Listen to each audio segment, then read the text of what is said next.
for the last 2 weeks, but it's after 11 years of trying.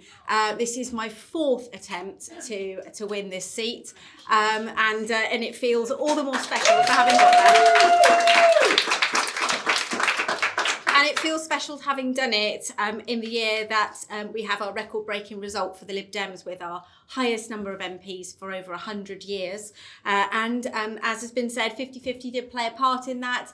I was a facilitator for the Lib Dem bite-size group for over a year, working with Francis.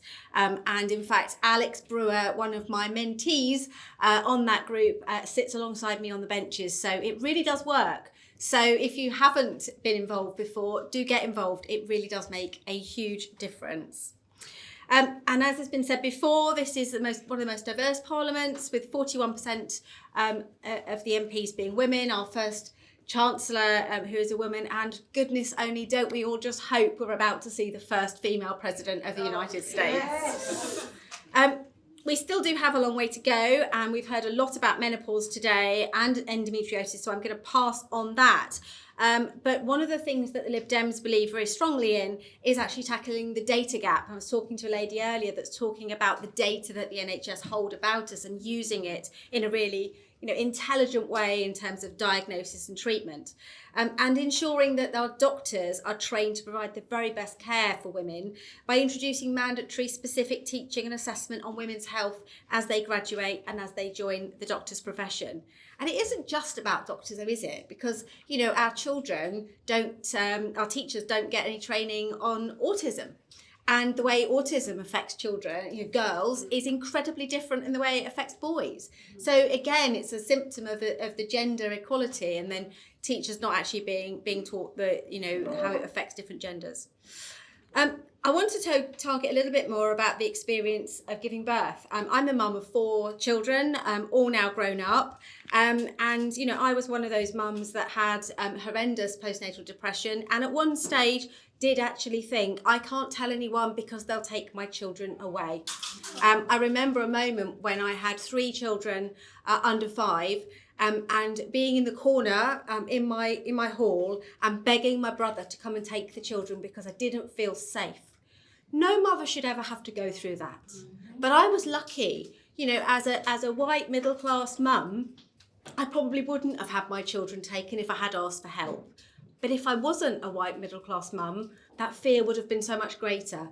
And we owe it to women of all ethnicities, ages and backgrounds to make sure that we look after them properly in the months and years after they have become new mums. This is why Lib Dems would put investment into health checks for mental health at key points within a woman's life and a man's life too. But actually, at pregnancy and birth, a really important time to actually check in with your mental health and make sure that there aren't things going on. Because as we've heard before, you don't actually know that you've got a problem. Yeah. I was really lucky with my menopause. It happened during COVID, and so it was only the online stuff. And so I was able to take advantage of what I'd learnt from Davina. And I was going, hang on, my shoulder keeps freezing. That's a bit weird. My skin's itchy. This is horrid. And I was able to put it all on a piece of paper for my GP, who instantly went, well, we know what that is. Didn't even bother to see me.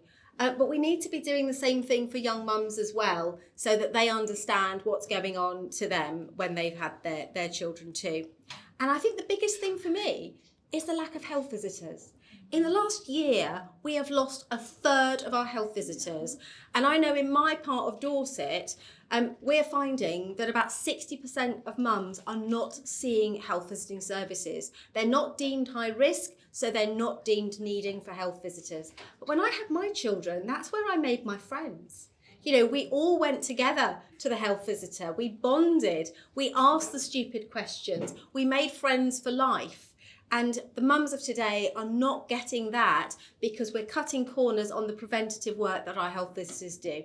They're still doing great work with those parents that are really vulnerable, but for those parents not deemed vulnerable, not vulnerable today, could just as easily be vulnerable tomorrow. So my call for this government is don't forget the health visiting community.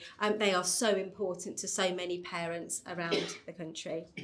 I'm absolutely thrilled to be here today. So it feels like the sort of a closing of a loop, Francis, to come back as part of the 50-50 team, but now to be sitting on those green benches. It is tough. If you're thinking about doing it, do grab one of us and I'll, get us to help you, work with 50-50. I remember when I stood the first time, actually, it was women that made life more difficult for me. So please don't be the woman who said to me that I would be letting my children down if I went to Parliament. And don't be that woman, a different one, but of the same generation, sadly, who said to my husband that it was outrageous that I was leaving him to look after the children. I'm afraid, not all women are our allies. If you come across that, just walk away. There will be another woman who will be there to scoop you up and take you with her, because women have done that for me, including my incredible mentor, Annette Brooke, who was MP for Mid Dorset for 14 years and inspired me to stand, and then others have helped to make it a reality. So thank you very much for asking me to step into Munira's shoes. I hope I've managed to fill them successfully, and I look forward to a career on the green benches.